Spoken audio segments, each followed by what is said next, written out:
الطاهرين المعصومين المظلومين ولعنة الله على أعدائهم أجمعين. أما بعد فقد قال الله تبارك وتعالى في كتاب المجيد وهو أصدق القائلين وقوله الحق. بسم الله الرحمن الرحيم. أفمن كان بينات من ربه ويتلوه شاهد منه ومن كتاب موسى إماما ورحمة بربه محمد وآل محمد.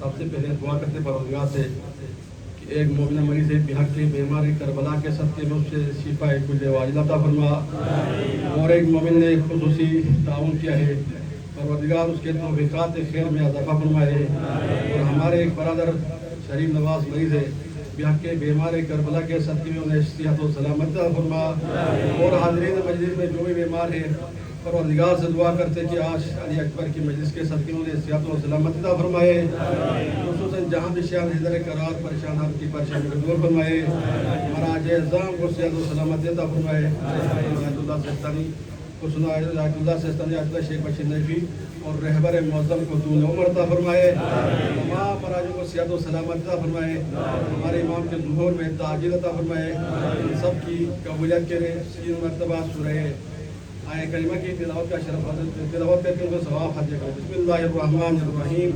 اَمَّن يُجِيبُ الْمُضْطَرَّ إِذَا دَعَاهُ وَيَكْشِفُ السُّوءَ اَمَّن يُجِيبُ الْمُضْطَرَّ إِذَا دَعَاهُ وَيَكْشِفُ السُّوءَ اَمَّن يُجِيبُ الْمُضْطَرَّ إِذَا دَعَاهُ وَيَكْشِفُ السُّوءَ بر محمد و آل محمد صلوات۔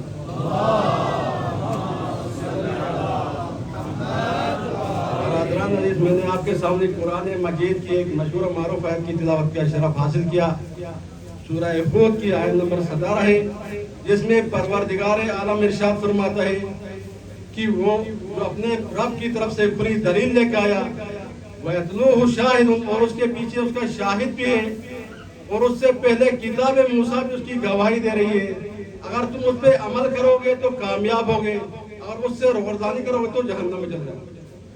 تو یہ عزاداری ہے۔ امام حسین 1400 سال سے عزاداری منا رہے ہیں۔ اس عزاداری کا فلسفہ یہ ہے کہ اس عزاداری کے ذریعے ہم مظلوم کی حمایت کرتے ہیں، ظالم کے خلاف آواز بلند کرتے ہیں۔ یہ عزاداری ہمیں ایک جینے کا سلیقہ سکھاتی ہے، اور یہ عزاداری ہمیں اتحاد و اتفاق کا درس دیتی ہے، اور یہی عزاداری ہمارے جوانوں کو دین کے اندر جذبہ پیدا کرنے کی اور دین کا سلیقہ سیکھنے کی، مجالسوں میں آنے کی، ہمیں ایسے کارنامے اسلام میں انجام دیا، ان کو ہم یہاں کے سمجھ سکتے ہیں، اور یہی عزاداری کے بدولت آج دنیا میں تمام شیعان حیدر قرار کا نام عزاداری کے لیے بلند ہے، اور یہ عزاداری زہرا کی دعا سے درود بر محمد و آل محمد۔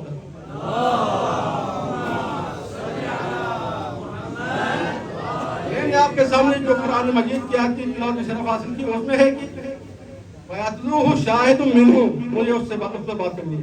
وَيَتْلُوهُ شَاهِدٌ مِّنْهُ، اس کے پیچھے اس کا گواہ ہے، تو گواہ کون ہے؟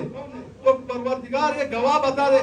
تو میرے مولا علی بن ابی طالب علیہ السلام فرماتے ہیں اگر میرے لیے مسند بچھا دیے تو میں تورات والوں کو تورات سے فیصلہ سنا لوں گا، انجیل والوں کو انجیل سے، زبور والوں کو زبور سے، فرقان والوں کو فرقان سے۔ یہ ساری آسمانی کتابیں بول اٹھے گی کہ جو فیصلہ علی نے کیا وہ حق پر ہے۔ اسی لیے تو رسول خدا نے کہا تھا علی الحق والحق مع علی، علی حق کے ساتھ ہے اور حق علی کے ساتھ ہے۔ اب جہاں علی ہوگا وہاں حق ہوگا۔ اگر کسی نے علی کے ہاتھ پہ بیعت کی تو سمجھو اس نے حق کے ہاتھ پر بیعت کی، اگر کسی نے علی سے جنگ کی تو سمجھو اس نے حق کے ساتھ جنگ کی، اگر کسی نے علی کے ساتھ بغض رکھا تو سمجھو اس نے حق کے ساتھ بغض رکھا۔ علی وہ ہستی ہے جو رسول کا گواہ تھا، جب رسول رسالت کا نبوت کا تاج پہن رہا تھا تو گواہ دیکھ رہا تھا، رسول رسالت کی زیب تن فرما رہے تھے تو گواہ دیکھ رہا تھا۔ تو میرے نبی نے کہا کنت نبیا وآدم بین الماء والطین، میں تو اس وقت بھی نبی تھا جب آدم پانی اور مٹی کے درمیان تھے۔ تو مصطفیٰ کے وصی نے کہا کنت وصیا وآدم بین الماء والطین۔ بہت بڑا تاریخی جملہ کہا کہ میں اس وقت بھی وسیع تھا جب آدم پانی اور مٹی کے درمیان تھے. بھائی نبی گواہ وہی ہوگا نا جس نے دیکھا ہوگا. آج کی عدالت میں اگر کسی قاضی کے پاس جائے یا کسی چیف جسٹس کے پاس جائے, کوئی کہے کہ میں نے فلاں بندے سے سنا تھا کہ اس نے چوری کیا ہے, وہ کہے کہ بھائی جس نے دیکھا وہ خود کیوں نہیں آیا؟ بھائی سنی گواہی قبول نہیں ہوتی ہے. جس نے دیکھا وہ آ کے گواہی دے دے. تو جب دنیا کی قانون کی دنیا کی عدالت میں سنی سنائی گواہی قبول نہیں ہوتی تو قدرت کی عدالت میں بھی سنی گواہی قبول نہیں ہوتی. بھائی گواہ وہی ہوگا جس نے دیکھا ہوگا. جب رسول کو نبوت مل رہی تھی تو دیکھا ہوگا, جب رسول کو رسالت مل رہی تھی تو دیکھا ہوگا, وہی گواہ بن سکتے ہیں. اگر تمہارے مرشدوں میں, تمہارے پیروں میں, تمہارے خلیفوں میں ایسے کوئی ہستی ہے تو لاؤ, نہیں تو میرے مولا کے فرمان سنو. یتلو من ربہ سے مراد رسول خدا ہے, شاہد منہ سے مراد میں علی بن ابی طالب ہوں. بھائی جب رسول کو نبوت مل رہی تھی تو میں دیکھ رہا تھا, رسول کو رسالت مل رہی تھی تو میں دیکھ رہا تھا. محمد والوں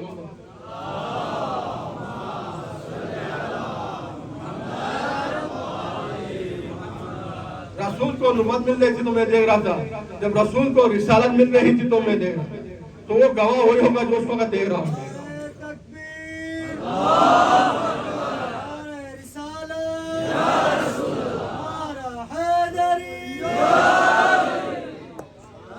رسول کا گواہ بھی ایسا ہو جو رسول کی طرح ہی ہو, کہ بس رسول جس طرح ہو. تو پروردگار نے قرآن مجید میں کہا کہ جب یتلو علیہم ربہ, یہ من کیا ہے؟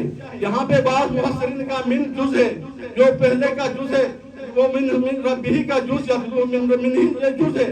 جو کل ہے وہ رسول اللہ ہے, اس کا جز من ہے. یہ من جز ہے.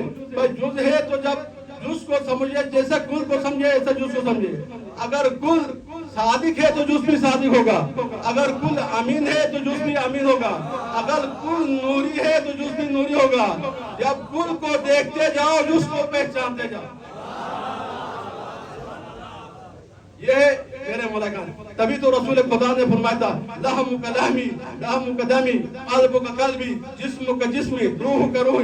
یعنی تیرا خون میرا خون ہے, تیرا جسم میرا جسم ہے, تیرا روح میرا روح ہے, تیرا دل میرا دل ہے. علی کو پہچانو. جب رسول خدا نے کہا کہ تیرا خون میرا خون ہے, تیرا جسم میرا جسم ہے, تیری روح میری روح ہے, تیرا دل میرا دل ہے. تو جب رسول نے یہ کہا تو پروردگار نے اللہ کے نبی مصطفیٰ کے کل کے بارے میں کہا قل ان کنتم تحبون اللہ فاتبعونی یحببکم اللہ. اے میرے حبیب, اگر لوگ کہے کہ ہم تیری پیروی کرتے, ہم تجھ سے محبت کرے, اللہ سے محبت کرنا چاہتے, حبیب کہو تم میری پیروی کرو, اور مجھ سے محبت کرو گے تو اللہ سے محبت کرو گے. جب رسول سے محبت کرو گے تو اللہ سے محبت ہوگی, اور رسول سے بغض رکھو گے تو اللہ سے بغض ہوگا. جب اللہ کل کے لیے اللہ تعالیٰ نے یہ قرآن کی آیت نازل کی اور ان کنتم تحبون اللہ فاتبعونی یحببکم, اب جس کے لیے اللہ نے آیت نازل کی قل لا اسألکم علیہ اجرا الا المودۃ فی القربى. اے رسول لوگوں سے کہہ دیجئے کہ میں تجھ سے اجر رسالت کا عوض نہیں مانگتا سوائے کہ میرے اقربے سے مودت اور محبت کی. بھائی جہاں کل کی محبت اور مودت ہوگی وہاں جز کی بھی مودت اور محبت ہوگی. جب اللہ تعالیٰ نے کل کے لیے کہا کہ طاہر اور پاک ہے, کہا ما لم ينزل کا قرآن لتشقى. اے میرے پاک حبیب, ہم نے قرآن اس لیے نازل نہیں کیا کہ تم مشقت اٹھائے. یہاں پہ کل کی طہارت کا اعلان ہو گیا تو پروردگار نے وہی جز کی طہارت کی اعلان کی. انما يريد الله ليذهب عنكم الرجس اهل البيت ويطهركم تطهيرا.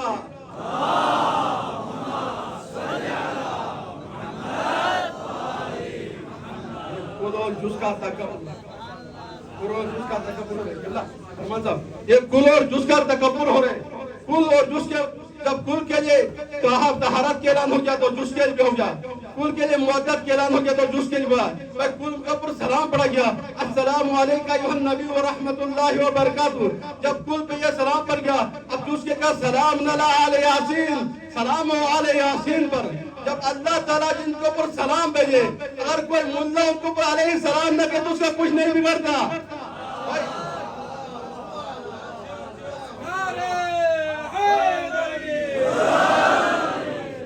ملا لوگوں نے تو علی سے نہ بغض رکھا, صدق اللہ العلی العظیم سے علی کو کھا لیا, صدقہ کھا کے پیٹ نہیں بھرا, علی کو بھی کھایا.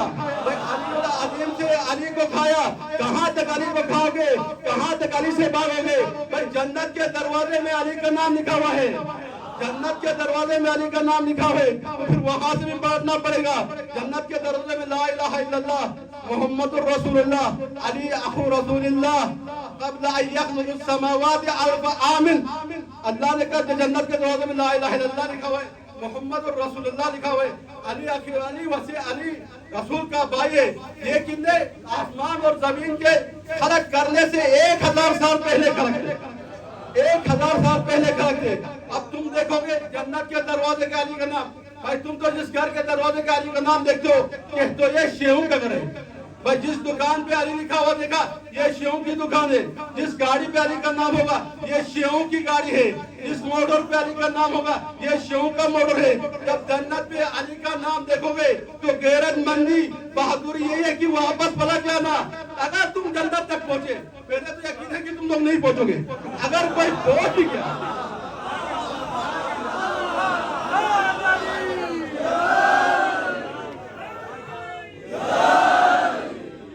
ہمیں یقین ہے کہ پہنچ نہیں سکیں گے۔ اگر کوئی پہنچ جائے تو وہ جنت پہ علی کا نام دیکھے کہے گا یہ تو شیعوں کے مکان ہے، واپس پلٹے گا۔ ہم تو جنت میں علی کا نام دیکھ کے سمجھیں گے یہ ہمارے امام بارگاہ ہے، یہ ہماری عبادت کی جگہ ہے۔ چلو مولا کے قصیدے ہی سنیں۔ نعرہ تکبیر، نعرہ تکبیر، نعرے کا جواب بھی دیجئے، ساتھ ہی ساتھ جو ہے نا آگے بڑھیں، پیچھے جگہ نہیں ہے۔ نعرہ تکبیر، آگے نہیں بڑھیں، نعرہ تکبیر، نعرہ رسالت، نعرہ حیدری، دونوں ہاتھوں کو بلند کر کے نعرہ حیدری، حیدری، بابا سے بلند صلوات۔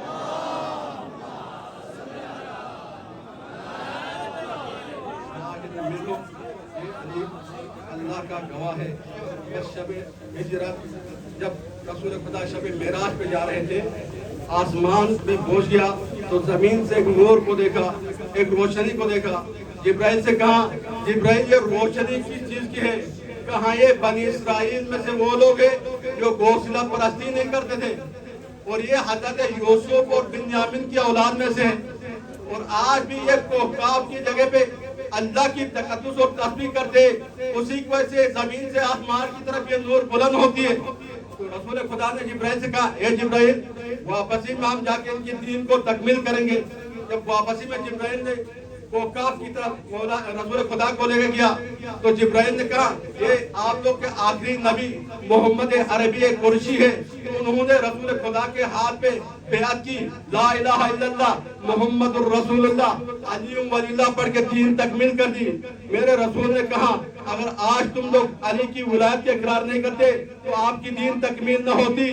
بھائی رسول کے میرے مولا امام جعفر صادق علیہ السلام فرماتے ہیں جب پروردگار عالم نے جان کو پیدا کیا تو اس پہ 3 سترے لکھا ہوا تھے، ایک پہ لا الہ الا اللہ، دوسرے پہ محمد الرسول اللہ، تیسرے پہ علی امیر المومنین۔ یہ 3 سترے چاند جب پیدا ہوا اس پہ لکھا ہوا تھا۔ تو اصول کافی میں امام موسیٰ کاظم سے مروی ہے کہ ایسے کوئی کتاب اور انبیاء کی ایسی کوئی کتاب نہیں ہے اس پہ علی کی ولایت کا ذکر نہیں ہو۔ وَلَمْ يَبْعَثْ رَسُولُ اللَّهِ إِلَّا بِنُبُوَّةِ مُحَمَّدٍ وَوِلَایَةِ عَلِي بْنِ أَبِي طَالِبٍ۔ 1,23,999 نبی علی کی ولایت کے بغیر ان کو نبوت اور رسالت نہیں ملتی۔ تو آج کا مدعا علی کی ولایت کے بغیر جنت میں کیسا ہے؟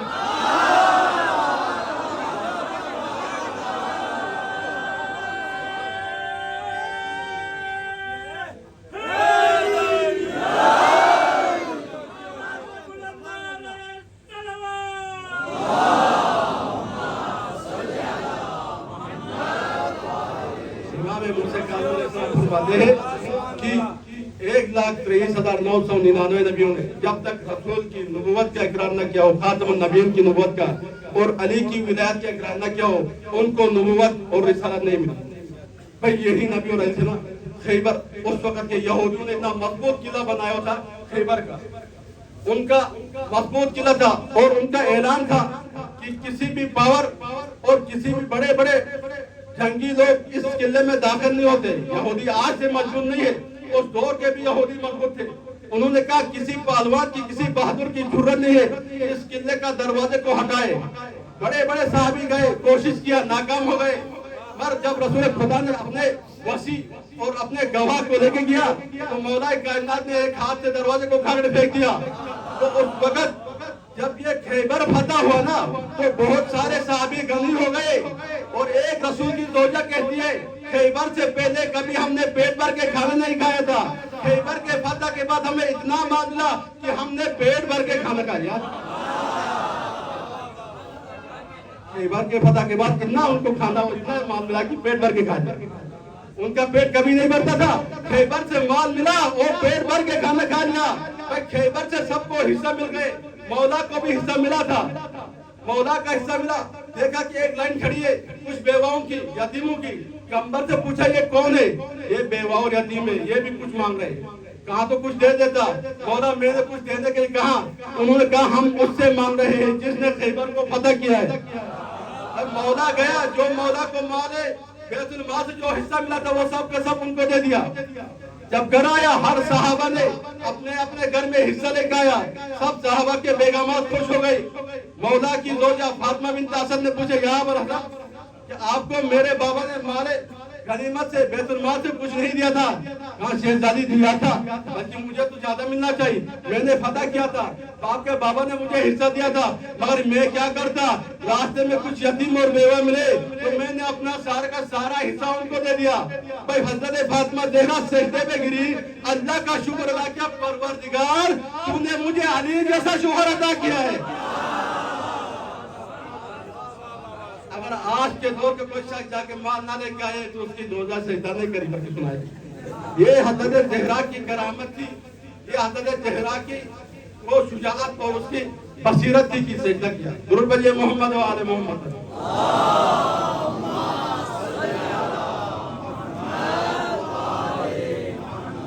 ہمارے دیگر نعرے صلوات.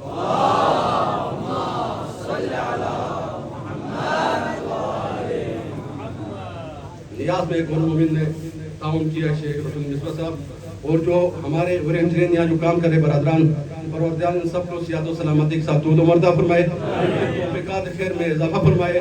جو بھی مومنات ادھر تعاون کریں پروردگار ان کے رزق میں خیر و برکت عطا فرمائے, ان کو اولاد نرینہ کی نعمت سے نوازے. بر محمد و آل محمد صلی اللہ علیہ وسلم. میں کہاں تک خیبر میں, جب خیبر فتح ہوا اس وقت کا یہودیوں کا یہی تھا کہ ہمارے یہاں اتنا مضبوط دفاع اور مضبوط سسٹم ہے کہ کوئی چڑیا پڑ بھی نہیں مار سکتی. اور آج کے یہودیوں کا بھی یہی اعلان تھا کہ ہمارے پاس اس دور جدید کی اتنی ٹیکنالوجی ہے کہ کوئی چڑیا پر نہیں مار سکتی. کسی اسلامی حکومت میں وہ طاقت نہیں ہے کہ جو ہمارے اوپر حملہ کرے. اس دور پہ علی نے فتح کیا تھا, آج اس کے ایک فرزند علی نے کہا کہ ہم تمہیں ایسی ضرب ماریں گے کہ تمہاری آنے والی نسلیں یاد رکھے گی. تم نے خیبر بھولا نہیں, اس خیبر کو دوبارہ یاد کرائیں گے. جب میرے رہبر نے کہا ان کو ضرب مارنا چاہیے تو ہماری سب میں بیٹھے ہوئے کچھ مولویوں نے مجھ سے کہا کہ رہبر بیانات دے کے اپنے جھرنوں کو مرواتا ہے. ارے تم نہیں سمجھتے یہ رہبر کے بیان کو, رہبر کوئی سیاسی لیڈر نہیں ہے, یہ مرجع تقلید ہے, یہ ولایت فقیہ ہے. اس ولایت فقیہ کو سمجھنے کے لیے کھوپڑی کے اندر کچھ مقام ہونا چاہیے.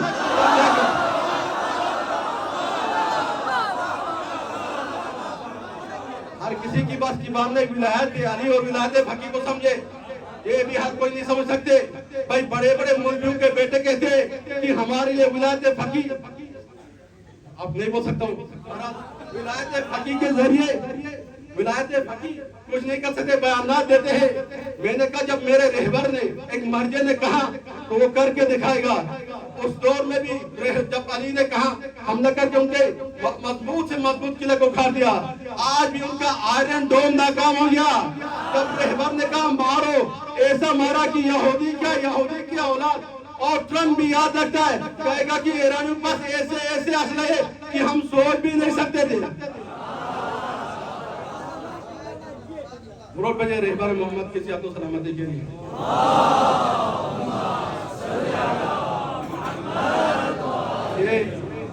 اس دور میں بھی علی محبت علی اور آل اولاد رسول نے فتح کی. آج بھی انہی کی اولاد نے انہی کے اولاد نے دشمنوں میں فتح پائی، ان کی تمام ٹیکنالوجی ناکام ہو گئی۔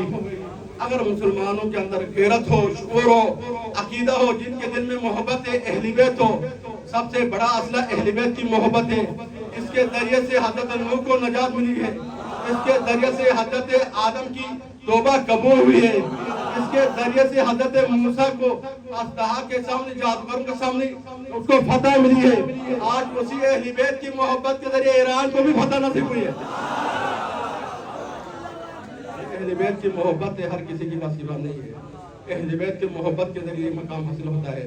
بھائی میرے مولا حضرت علی بن ابی طالب علیہ السلام جنگ صفین میں جاتے ہوئے، کتاب شواہد النبوت میں یہ واقعہ موجود ہے، جنگ صفین کی طرف جا رہے تھے، مولا اور مولا کے فوج جا رہے تو پانی ختم ہو گیا، پانی ختم ہوا تو مولا کے فوج نے صحابی نے کہا یا ابوالحسن ہمارے پاس پانی ختم ہوا، یہ بیاباں ہے تو کہیں پانی کا انتظام ہے تو دیکھ لے۔ مولا نے کہا اس راستے سے تھوڑا ہٹ کے چلے، ہٹ کے گئے، ایک جگہ میں ایک ڈیرا نظر آیا، اس ڈیرانی کے پاس جا کے پوچھا کہ یہاں کہیں پانی ہے؟ اس نے کہا 2 فرسخ دور ہے۔ تو صحابہ نے کہا یا امیر المومنین تھوڑا جلدی کر لیجیے تاکہ ہماری طاقت جواب نہ دے، اس سے پہلے ہم پانی میں پہنچے۔ مولا نے کہا جس پتھر کے اوپر میرا پاؤں ہے یہ پتھر پانی کے اوپر ہے۔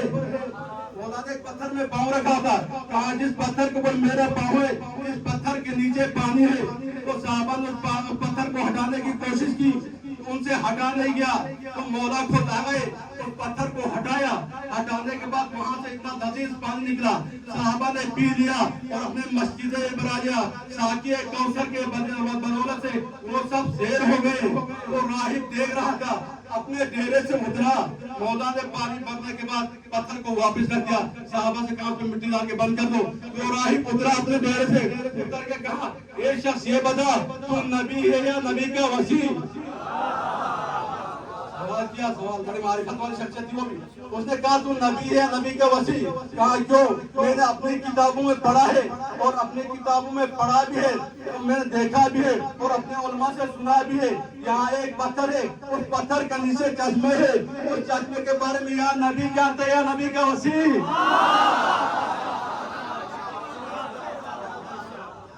اب تو یہ بتا کہ تو نبی ہے یا وسیع؟ تو میرے مولا نے کہا میں محمد بن عبداللہ خاتم النبی صلی اللہ علیہ وسلم کا وسیع ہوں۔ اس راہب نے ہاتھ بڑھایا، مولا اپنے ہاتھ دے دو، میں اسلام قبول کرنا چاہتا ہوں، لا الہ الا اللہ محمد رسول اللہ علی ولی اللہ کا کلمہ پڑھا۔ جب اسلام میں داخل ہوا تو میرے مولا امیر المومنین امام المتقین نے اس سے سوال کیا اے راہب تو نے اپنے ابو اجداد کا دین کیسے چھوڑا؟ بھائی تو نے اپنے ابو اجداد کا دین کیسے چھوڑا؟ کہا یا امیر المومنین میں نے اپنی کتابوں میں پڑھا تھا، اپنے علماء سے سنا تھا، یہاں ایک پتھر ہے، اس پتھر کے نیچے چشمہ ہے، اس کے بارے میں ہر کسی کو معلومات نہیں ہے، یا نبی جانتا ہے یا اس کا وسیع۔ تو میں آنے جانے والے ہر لوگوں کو دیکھ رہا تھا، میں دعا کرتا تھا کہ میری یہ مراد پوری ہو جائے، آج میری مراد پوری ہوگی، میں اپنے مقصد میں کامیاب ہو جائے اور دین اسلام میں داخل ہوا۔ درود پڑھیے محمد و آل محمد۔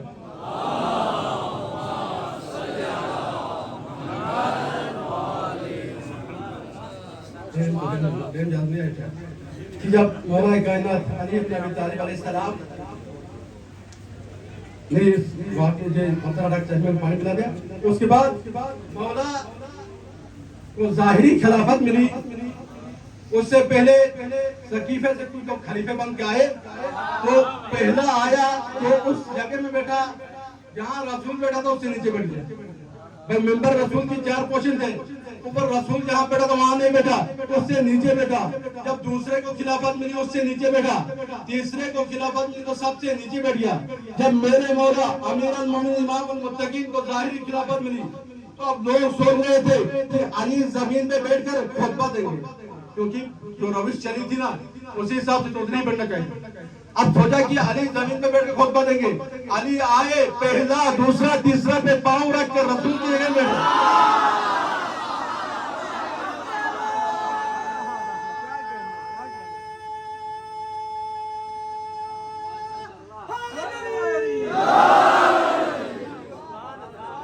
پہلا دوسرا تیسرے پہ پاؤں رکھ کے رسول کی جگہ بیٹھ گیا۔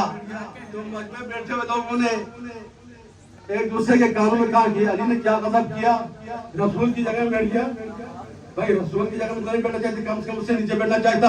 لوگ یہ باتیں کر رہے تھے، میرے مولا نے کہا ہاذا خشب، اور یہ تو لکڑی ہے، میں وہ ہوں جو دوش رسول پہ بیٹھا ہوں.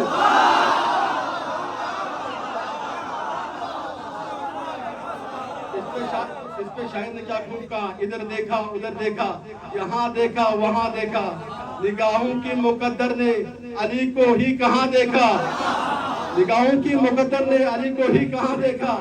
ماں نالین جو پہنچا تھا سدرا کی بلندی پر، ماں نالین جو پہنچا تھا سدرا کی بلندی پر، اسی کے دوش انور پہ علی کو جا بجا دیکھا.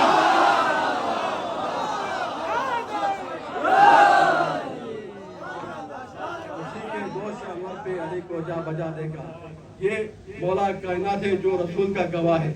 بھائی ہر کسی کو ولایت علی کے بدولت ہی کچھ نہ کچھ ملی ہے. تمام انبیاء کو، تمام اوصیاء کو علی کی ولایت کے بعد ان کو جو مقام ملا وہ علی کی ولایت کے صدقے میں ملا ہے. درود پڑھیں محمد و آل محمد.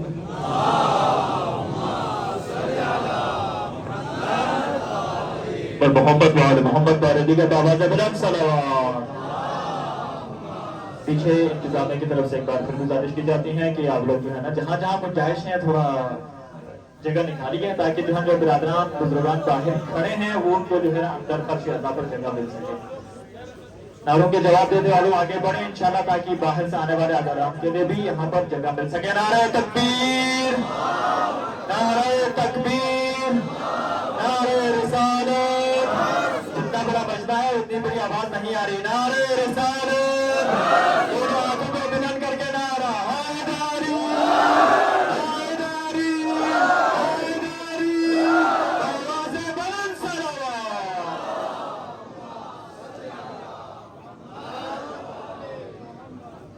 تاریخ اسلام کا اگر آپ مطالعہ کریں معلوم ہوتا ہے کہ حضرت موسیٰ کو جو عصا ملا تھا یہ حضرت شعیب کی طرف سے ملا تھا. یہ عصا حضرت آدم نے جنت سے لے کے آیا تھا. بھئی یہ کتاب شواہد النبوت کے اندر یہ واقعہ موجود ہے کہ یہ عصا 10 گز لمبا تھا. اس کے اوپر 3 سطریں لکھی ہوئی تھی. پہلی پہ لکھا تھا لا الہ الا اللہ، دوسرے پہ لکھا تھا محمد رسول اللہ، تیسرے پہ لکھا تھا علی ولی اللہ الحسن والحسین سبط رسول اللہ. بھئی یہ الفاظ کے انہی کلمات کے انہی ہستیوں کے صدقے پہ موسیٰ کو ان ادعا اور ان جادگروں میں فتح ملی. بھئی یہ فتح ملنا تھا. رسول خدا کے آخری ایام جب آئے نا، رسول نے تمام صحابی کو بلا کے کہا کہ لاؤ قلم دعوت کاغذ، میں ایسی تحریر لکھوں تو تم ہمیشہ کے لیے کامیاب رہو. وہاں پہ کچھ نہ کچھ بولا، کچھ نہ کچھ کہا تو رسول نے کہا تم میرے سے دور ہو جاؤ، یہاں سے اٹھ کے دور ہو جاؤ. ایک معصوم نے رسول کی حالت کو دیکھ کے سوال کیا، نانا آپ اتنا پریشان کیوں ہیں؟ کہا حسین تم نہیں جانتے ہو ابھی میرے دنیا سے جانے کے قریب ہے، ابھی سے میرے امت اور میرے خلیفے میری بات کو نہیں مان رہے. کہا نانا کیا ہوا؟ کہا میری دین خطرے میں. کہا نانا تیرے دین کو میں بچا لوں گا.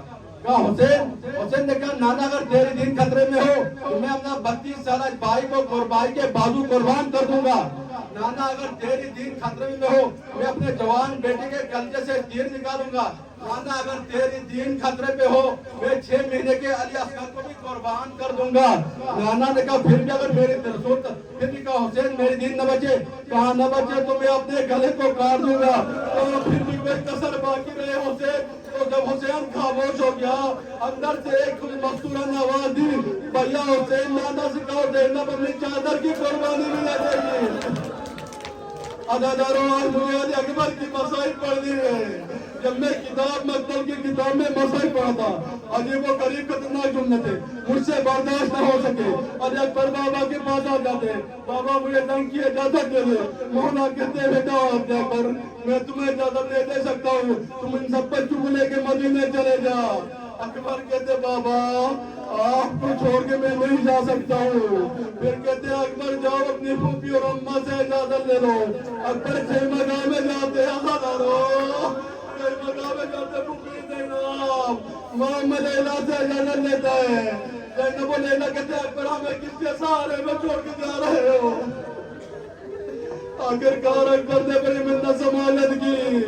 میں لیلا اور حضرت زینب نے اجازت دی کہ کہتے حمید بن مسلم کہتا ہے خیمگاہ سے جب اکبر باہر نکلا تھا پردہ بار بار اٹھ رہا تھا بار بار گر رہا تھا تب خیمگاہ سے مستورات اکبر کے دامن میں پکڑ کے کھینچ رہی تھی اکبر بابا کے پاس آیا مولا مجھے اندر سے اجازت ملی مولا نے کہا اکبر تو نے میری ماں سے اجازت لی اکبر نے کہا بابا آپ کی ماں تو جنت البقیع میں ہے کہا میری ماں فضہ سے اجازت لے لو فضہ نے یہ آواز سنی کہا مولا حسین یہ کیا کہہ رہا ہو عثمان کیا سمجھیں گے فاطمہ زہرا خیمگاہ میں آئی ہوئی آج کے دن تو ایسا نہ کہو آخر کار علی اکبر کو اجازت ملی مولا نے اکبر کو عبا پہنا دی مولا نے علی اکبر کو زرہ پہنا دی خیمگاہ سے مولا نے علی اکبر کو سوار کرایا ایک مرتبہ مولا نے اکبر کو اوپر سے نیچے تک دیکھا علی اکبر جب جا رہا تھا مولا اسے زوروں کا دار رویا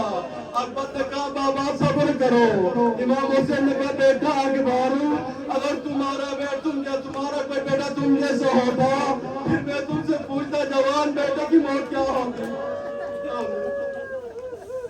علی اکبر نے کہا بابا صبر کرو امام حسین نے کہا بیٹا اگر تم جیسا جوان بیٹا ہوتا پھر میں تجھ سے پوچھتا کہ جوان بیٹے کو موت کی طرف بیٹے باپ پہ کیا گزرتی ہے علی اکبر کو اجازت ملی علی اکبر دشمنوں کی طرف باہر گیا میدان میں گیا میدان میں جب حیدر کرار کی طرح لڑا 120 دشمنوں کو واصل جہنم کیا جہنم کر کے ایک مرتبہ جنگ میں وقفہ ہوا علی اکبر واپس پلٹ کر آیا اپنے بابا سے کہتے بابا اگر تھوڑا پانی کے سبیل کا سبیل مل جائے تو میں ایسی جنگ لڑوں گا بابا دشمن یاد رکھیں گے مولا حسین نے کہا بیٹا اپنی زبان میرے منہ پہ لے دو علی اکبر نے اپنی زبان حسین کے منہ پہ لے لی فوراً کہی بابا آپ تو مجھ سے بھی زیادہ پیاس ہے حسین نے کہا بیٹا یہ میری انگوٹھی دے لینا یہ منہ پہ رکھ لینا جنگ کے آخر تک یہ انگوٹھی تمہارے کام آئے گی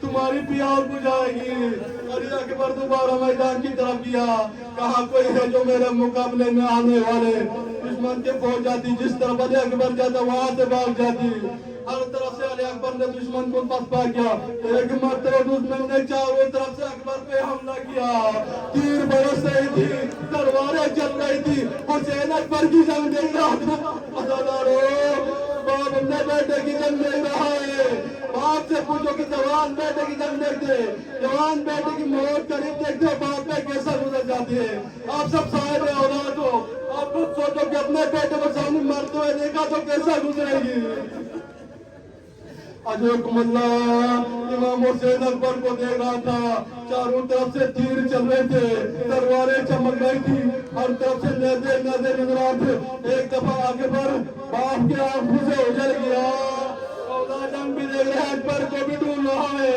ایک آواز آئی السلام علیکم یا بجاد رگنے مولا نے علی اکبر کی آواز سنے تو مولا گرتا اڑ جاتا تھا کہتا بیٹا آواز دے دے میری آنکھوں میں اندھیرا آیا میں تمہیں نہیں دیکھ پا رہا ہوں اور دادا علی اکبر کو کہہ رہا تھا حسین میرا بیٹا آواز دیتے رہنا میری آنکھوں میں اندھیرا چھایا ہوا ہے میں تمہیں نہیں دیکھ پا رہا ہوں گرتے ہوئے امام حسین جب علی اکبر کے قریب پہنچا تو دیکھا کہ ایک مستور علی اکبر کے پاس بیٹھی ہوئی ہے عزادارو کہے مستور تو کون ہو زینب نے کہا بھیا میں زینب ہوں حسین بیٹے کی غم بھول گیا زینب میری موجودگی میں خیمہ سے باہر کیسے آ گئی